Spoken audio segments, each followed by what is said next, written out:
Hi, I'm Nicole McMullen. We're in Carytown today for our first episode of Fast Food. We're going to cook a hot and spicy chili today here at the Complete Gourmet. Let's go inside.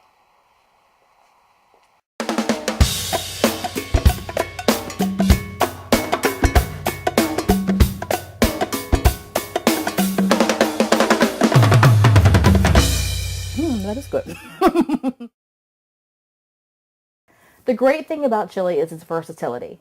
You can have vegetarian chili, you can have meaty chili, you can have hot chili or mild chili. And sometimes you may even want to just pick up a quick packet at the store and have a really quick chili that doesn't require a lot of prep work and a lot of time. But today we're actually going to start from scratch, and we're going to use a healthy portion of onions, some chopped green peppers, sliced jalapeno peppers, chopped dried chipotle peppers, and some salt. And that's going to get us started. To spice it up later on, we're going to add a few more peppers and some other ingredients. Those are black pepper, cayenne pepper, paprika, cumin, oregano, chili pepper, and fresh garlic. And today we're making a meaty chili, so we have a pound of lean ground beef and a pound of lean steak. So all this is going to come together in our pot of hot and spicy chili. The first step with making chili is to get your onions, peppers, and a couple of spices in the pot and saute them. I like to begin with a little bit of olive oil. So I'm going to put this in the bottom. It's about 2 tablespoons of olive oil, and all of this is going in the pot.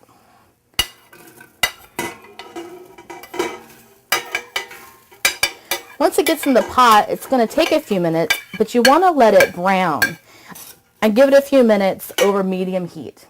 Once this has come to, once this has sauteed, we're going to add the meat. All right, right now I'm just taking the steak. I like to look for a lean steak and then trim the fat off of it as much as possible.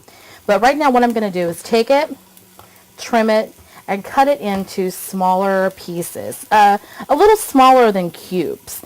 You don't want it to be so chunky that you can't use a spoon. However, you don't want it to be the same as the ground beef. So I'm just going to cube it real quick.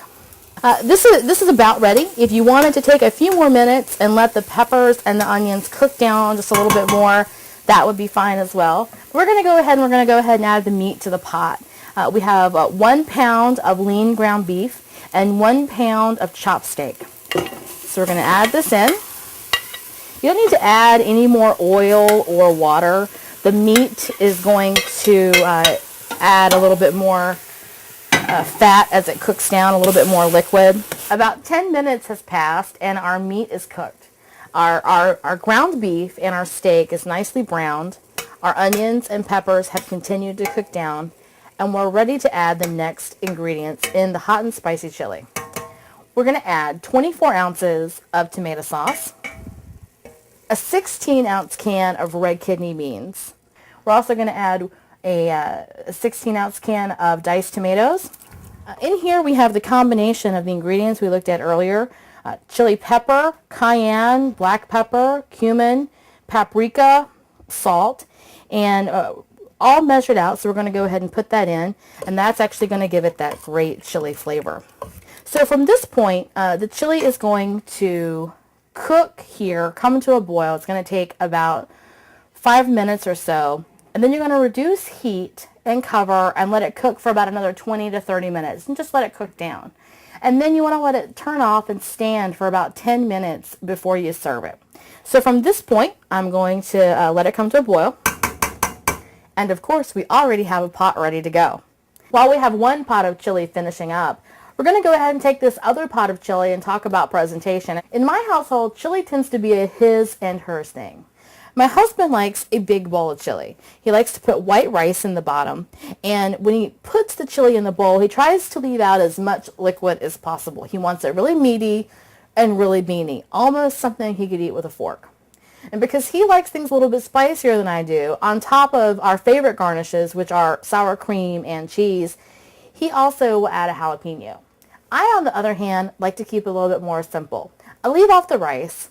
I like the water in my chili. I want to eat it with a spoon. I don't need the fork. So I'll take the watery part of the chili, the soup part, as well as the meat and beans. Of course, the ultimate test is not how it looks in the bowl, but how it tastes. So now, since we're in Carytown, we're going to take our chili out to the streets and see what other people think about hot and spicy chili on a January afternoon. Take a napkin. It's delicious. A lot of spicy food I've had, it's not really spicy in your mouth, then it gets in your throat and it just dries out, but this is, it's not too bad at all. It's really good. It's good. Excellent. It's very good. Very good. You want to taste it?